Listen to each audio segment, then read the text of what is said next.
ரூபாய் நோட்டு விவகாரம் தொடர்பாக நாடாளுமன்றத்தின் இரு அவைகளிலும் நடக்கும் விவாதங்களில் பிரதமர் நரேந்திர மோடி இன்று பங்கேற்பார் என எதிர்பார்க்கப்படுகிறது. இது தொடர்பான கூடுதல் தகவல்களை சிறப்பு செய்தியாளர் சலீமிடம் கேட்கலாம். சலீம், ரூபாய் நோட்டு தொடர்பான விவாதங்களில் பிரதமர் மோடி இன்று பங்கேற்கிறதுக்கான வாய்ப்புகள் உள்ளதா?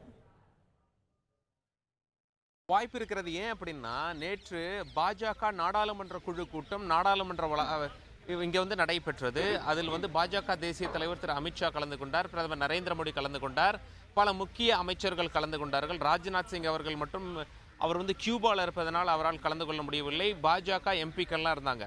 எல்லாம் முடிஞ்சு வெளியே பேட்டி கொடுக்கும்போது என்ன தகவல் தெரிவிச்சிருந்தாங்க அப்படின்னா, ரெண்டு தகவல் சொன்னாங்க. ஒன்று, நவம்பர் 8 டிசம்பர் 31 வரை பாஜக எம்பி எம்எல்ஏக்கள் யாரெல்லாம் பேங்க் அக்கௌண்ட்ல பழைய 500 ரூபாய் 1000 ரூபாய் நோட்டு எவ்வளவு போட்டிருக்காங்க அப்படிங்கிற சொத்து விவரங்களை பாஜக தேசிய தலைவர் அமித்ஷாவிடம் ஒப்படைக்க வேண்டும். இது ஒன்று. இரண்டாவது, பிரதமர் நரேந்திர மோடி நாடாளுமன்றத்தில் வருவார், விவாதத்தில் பங்கேற்பார் என உறுதியளித்தார்கள். ஆனால் இன்னைக்கு விவாதத்தில் பங்கேற்பார் என அழுத்தமாக சொல்லவில்லை. நாடாளுமன்றம் வருவார், விவாதத்தில் பங்கேற்பார் அப்படிங்கிற மாதிரி தகவல் சொல்லியிருக்காங்க. அதனால் இந்த எதிர்பார்ப்பு நிலவுகிறது. சலீம், பிரதமர் மோடி இன்று பங்கேற்காத பட்சத்தில் எதிர்க்கட்சிகளோட வியூகம் என்னவாக இருக்கும்?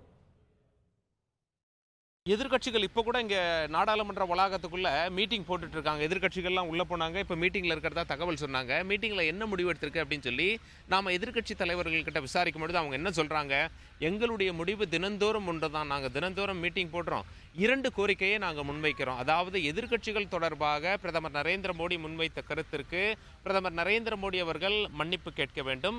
இரண்டாவதாக, நடக்கும் விவாதத்தில் பிரதமர் நரேந்திர மோடி பங்கேற்க வேண்டும். அது மட்டும் இல்லாம ரூபா நோட்டு தொடர்பான விளக்கத்தையும் அளிக்க வேண்டும். அதுவரை நாங்கள் நாடாளுமன்றத்துக்குள்ளேயும் அமளியில் ஈடுபடுவோம், நாடாளுமன்றத்திற்கு வெளியேயும் போராட்டத்தில் ஈடுபடுவோம் அப்படின்னு சொல்லி ரொம்ப தீர்க்கமாக சொல்லியிருக்காங்க.